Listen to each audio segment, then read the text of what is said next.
Hello there. Well, this is one piece of news that will have the open borders woke lefties in a meltdown of epic proportions.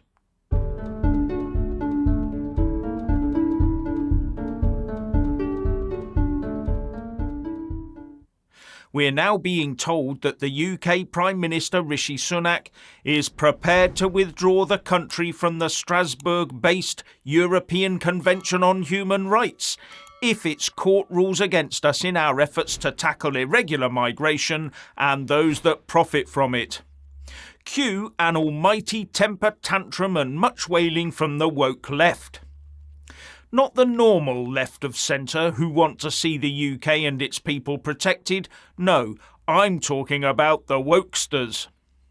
But the question is this Rishi Sunak getting tough for the long-term benefit of the country, or merely Rishi Sunak hoping to turn the polls around in the short term?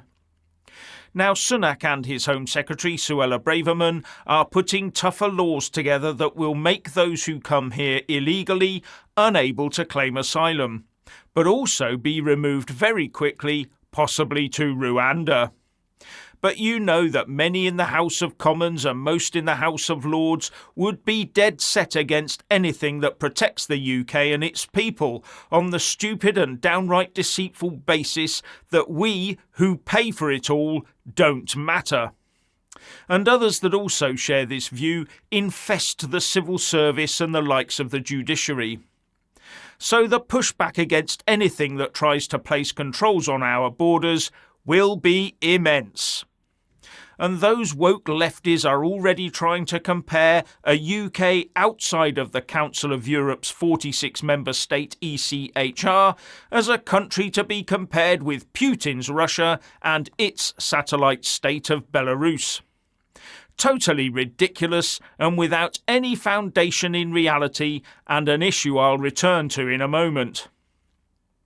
Now, as I understand it, the thinking is that the new laws being put together will push right up to the limits of what is allowed by the ECHR, and if tested in the UK courts, will be found to be legal.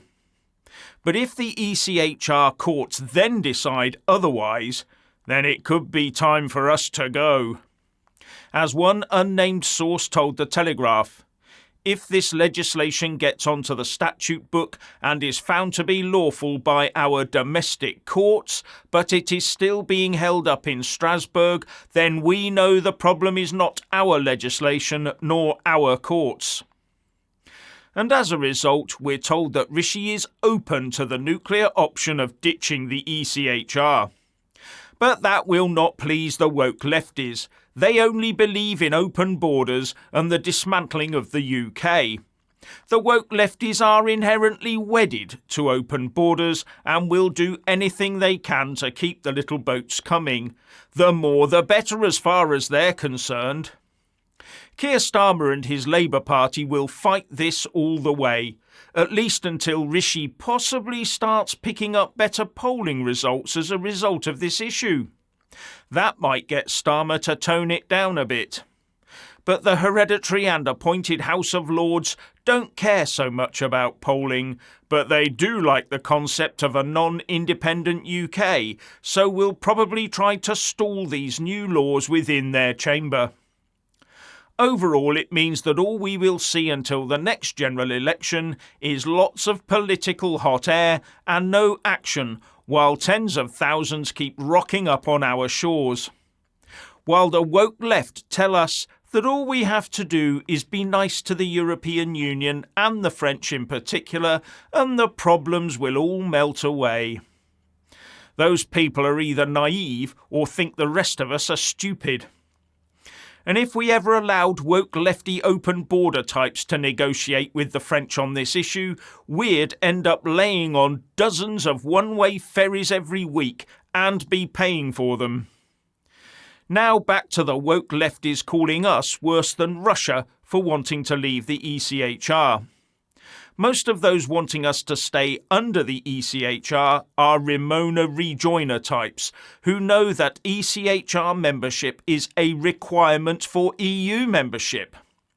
and they claim that we must all have recourse to the ECHR to be a civilised country. What they fail to tell you is that the EU as a body is not a member of the Council of Europe and is therefore not bound by the ECHR. No, it's not. Further, in the view of the EU's own court, the ECJ, membership of the ECHR is incompatible with European Union law. When you've finished this vid, check out the link in the descriptions box below for more information. Right now, no individual can take the European Union to the European Courts of Human Rights, despite the Lisbon Treaty, that is international law, requiring it since 2009. The EU breaching international law for 14 years by refusing to follow its own law to be bound by the ECHR, and the rejoiners don't give a damn. But they're all weeping and wailing over the prospect of the UK leaving the ECHR. That just shows you what rejoiners really think about the ECHR. Sadiq Khan isn't having it all his own way on his pet ULEZ expansion project.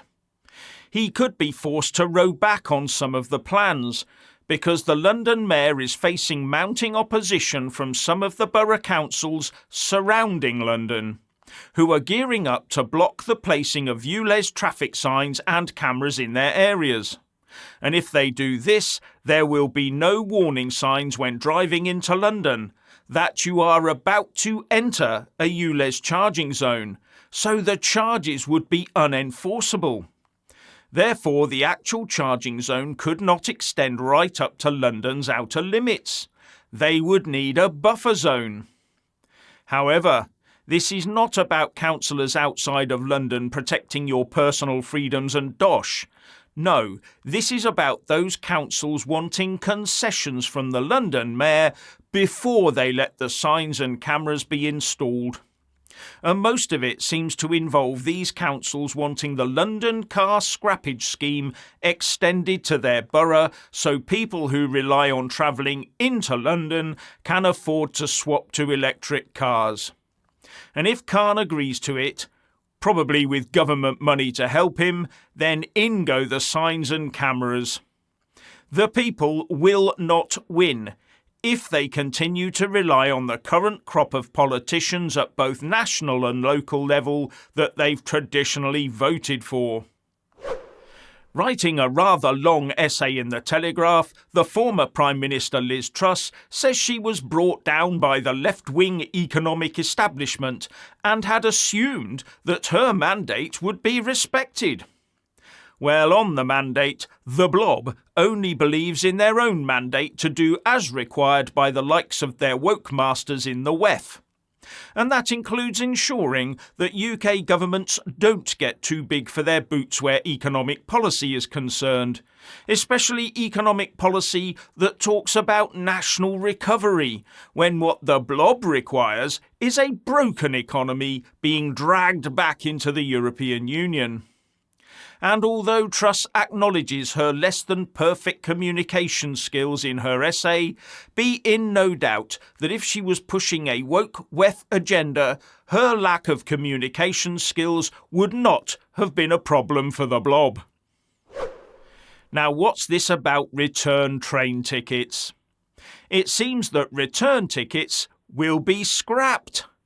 So you have to buy separate tickets for each leg of your journey. And the promise is that 2 singles will not be more expensive than what a return would have cost. Pull the other one. It sounds like an obvious scam to allow rail operators to increase their fees.